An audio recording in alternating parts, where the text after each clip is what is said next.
We are heading off Sunday morning to go up to Seattle to do 4.5, 5 months with Teatro Zinzanni. Teatro Zinzanni is a show that I got into in 1999. They had opened towards the end of '98 in a 1920s Spiegel tent, which is this beautiful old handmade tent that's all like tongue and groove wood and beveled mirrors and leaded glass, and it's a crazy circus cabaret dinner show. So there's a 5-course meal and a 3-hour show that has acrobats and clowns and tap dancers and opera singers and just a lot of craziness going on. So I did that by myself for a few years, and then about 8 years ago, Chris got hired on to play in the band. So we've been doing that as often as we can. We do it in San Francisco, and we do it in Seattle, and there's a similar type of show in Europe. We went to Vienna and did a show there called Palazzo. But all this packing is going on, and we're doing our big show Friday night at the Alberta Rose, and it's kind of our goodbye for a few months, and it's more exciting and important to me because it's our first time at the Alberta Rose, which is a beautiful little jewel box of a theater, and we have the old Duffy Bishop band, which is Keith Lowe on bass, Dave Jetty on drums, Henry Cooper on guitar, and Chris on guitar. So we will do an opening set with those guys.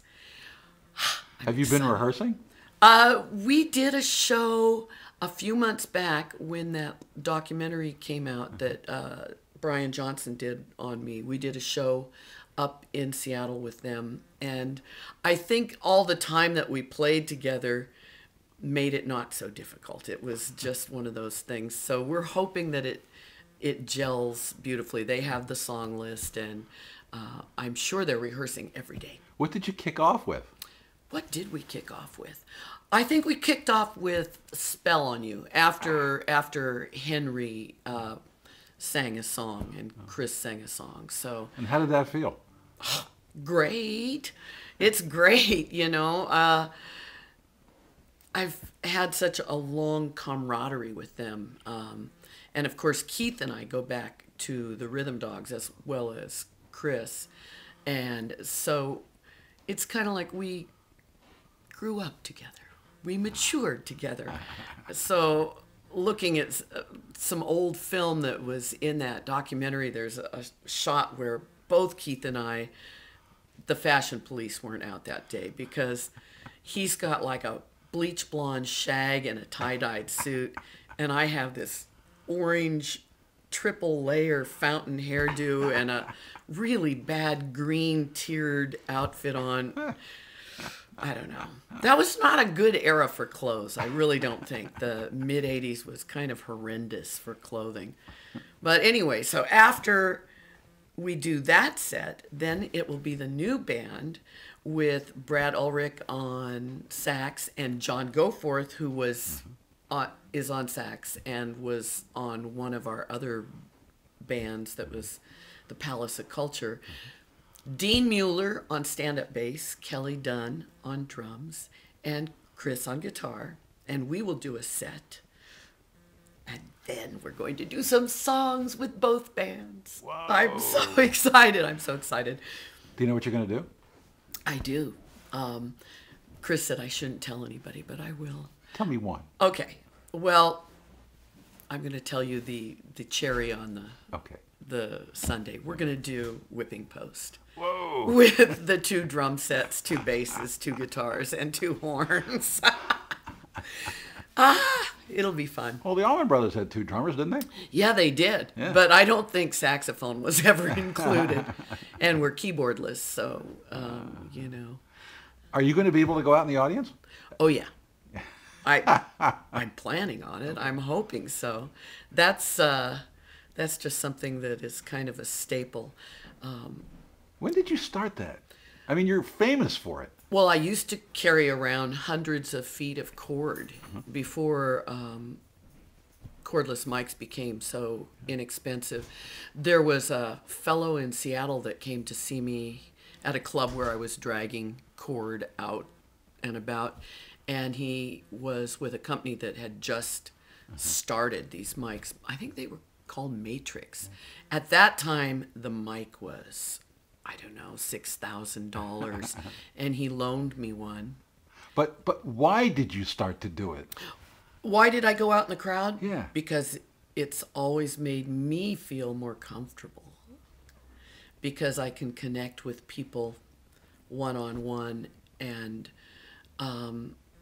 it just, I think people like to be part of something they come to see. And that's my way of trying to include them. It's never been, I would never try to embarrass anybody or anything like that. I like to be playful with the crowd, and it's just a wonderful way to be able to perform. I like being out in the people. So, and of course cordless mics have gotten less and less expensive and much, much better. So now they're kind of a no-brainer. There's no reason they can't be everywhere. I really like them. One of the first mics that I purchased when they were brand new had like this mic pack or battery pack that hung off the bottom of the mic. Oh, geez. And it would pick up every cop car and CB that went by. It was just kind of dreadful, but... How long will you be gone? We'll be gone 4.5, almost 5 months. Wow. Yeah. And we get there Sunday night, the 16th, and we have about 10 days. We open on the 27th. What is your role in this? This time, I've had many different roles. I've been just the chanteuse. When I first entered the show, Ann Wilson was the first chanteuse, and she went on tour with the Lovemongers. And I went up and auditioned. So I went in originally as the chanteuse who has a big knockdown drag out with the opera singer. I think the opera singer at that time said, "Oh, you're a contralto," the biggest insult. So, but through the years, I've been Madame Zinzani. Then I was Zara, Queen of the Gypsies, for a few shows. This one, I will be Madame Zinzani again, but I'm like an old vaudevillian who has bought herself a restaurant. I think this character is going to be Bunny Z, and sort of a mix of Sophie Tucker, Mae West, Fanny Brice, that kind of thing, big singer with the kind of swagger. That's what we're hoping for.